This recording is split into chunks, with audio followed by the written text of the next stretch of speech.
نحمد ونصلی علی رسول الکریم اما بعد اعوذ باللہ من الشیطان الرجیم بسم اللہ الرحمن الرحیم۔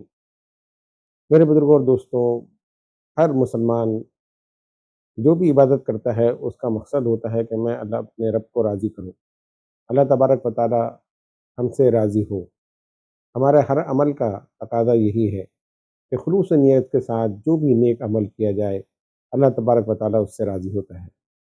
ایک حدیث مبارکہ آپ کے سامنے پیش کروں جس میں سرکار دو عالم صلی اللہ علیہ وسلم نے اللہ تبارک و تعالیٰ کو راضی کرنے کا طریقہ بتایا ہے۔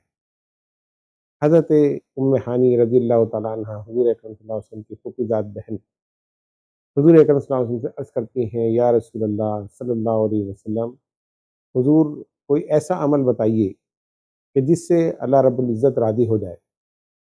سرکار دو عالم صلی اللہ علیہ وسلم نے فرمایا، اے ام ہانی 100 مرتبہ سبحان اللہ پڑھا کرو روزانہ۔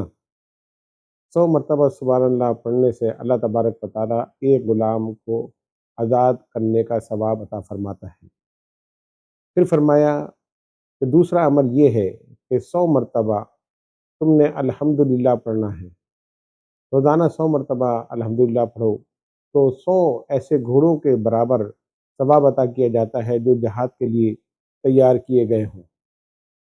تیسرے عمل حضور نے یہ بتایا کہ روزانہ اللہ اکبر پڑھا کرو، اللہ تبارک و تعالیٰ 100 اونٹ قربان کرنے کا ثواب عطا فرماتا ہے۔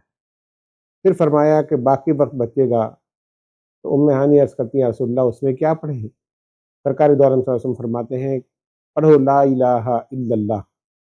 اللہ رب العزت اس کے پڑھنے کا اتنا ثواب عطا کرتا ہے کہ زمین و آسمان میں کوئی جگہ نہیں بچے گی، اتنا ثواب رب العالمین عطا فرماتا ہے۔